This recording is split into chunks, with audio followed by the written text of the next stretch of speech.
ஒரு சிறிய இடைவெளி எடுத்துக்கிட்டேன். இப்போ வந்துட்டேன், கடந்து வர்றதான வாழ்க்கை. ஸோ இன்னைக்கு நானே கண்டுபிடிச்ச ஒரு சப்பாத்தி விராப் செய்வது எப்படின்னு உங்கள் எல்லாருக்கும் சொல்லி தர போகிறேன். பெரிய கஷ்டம் இல்லை மது அப்படின்னு நீங்கள் நினைக்கலாம். ஆனால் நான் மூச்சு பிடிச்சி கண்டிப்பாக சொல்லுவேன். கையில் கிடைக்கிற காய்கறி எல்லாத்தையும் சுருட்டி சப்பாத்திக்குள்ளே ஒளிச்சு வச்சு சாப்பிட்றதான் விராப். ஆனால் அப்படியே சாப்பிட்டா கன்றாவியாக இருக்குங்கிற காரணத்தினால் லைட்டாக ஒரு சொட்டு எண்ணெயில் எல்லாத்தையும் போட்டு இந்த டோஃபுன்னு வேறு ஒன்று இருந்துச்சு, அதையும் போட்டு தயிரில் மிக்ஸ் பண்ணி சப்பாத்திக்குள்ளே வச்சா சூப்பராக இருக்கும்னு நினச்சேன். அப்புறம் இல்லை வேணாம், நம்ம மைனீஸ் பண்ணுவோம். ஆனால் எண்ணெய் இல்லாத மைனீஸ், இந்த அவிச்ச முட்டையில் ஒன்று பண்ணுவாங்க, அந்த மாதிரி பண்ணலான்னு அதை மிக்சியில் அரைக்கும் போது தெய்வ மாதாவே அப்படின்னு எனக்கு இருந்துச்சு. ஆனால் அதை அந்த காய்கறியோட மிக்ஸ் பண்ணி பார்க்கும்போது சாப்பிடவே நல்லா இருந்துச்சு. சும்மாவே சாப்பிட்டுக்கலாம் போல. இது சிக்கனில் பண்ணாலும் நல்லா இருக்கும்னு நினைக்கிறேன்.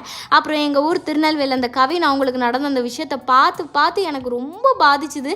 ஜாதினா இப்போ யார் பார்க்க அப்படி இப்படின்னு என்ன மாடி சொன்னாலும் இந்த மாதிரி வெளியே தெரியாதுன்னு இன்னும் ஒரு சைடு நடந்துக்கிட்டு தான் இருக்குது. இந்த அடக்குமுறையெல்லாம் நம்ம வீட்டுக்கு வர அக்காவுக்கு இந்த தண்ணி கிளாஸு தண்ணி பிளேட்டுன்னு கொடுக்குறதுலேருந்தே ஆரம்பிக்குது. இனி ஒருத்தவங்க எல்லாரும் சமம் அப்படின்னு நினச்சாதான் உண்டு இதெல்லாம் மாற்ற முடியும்.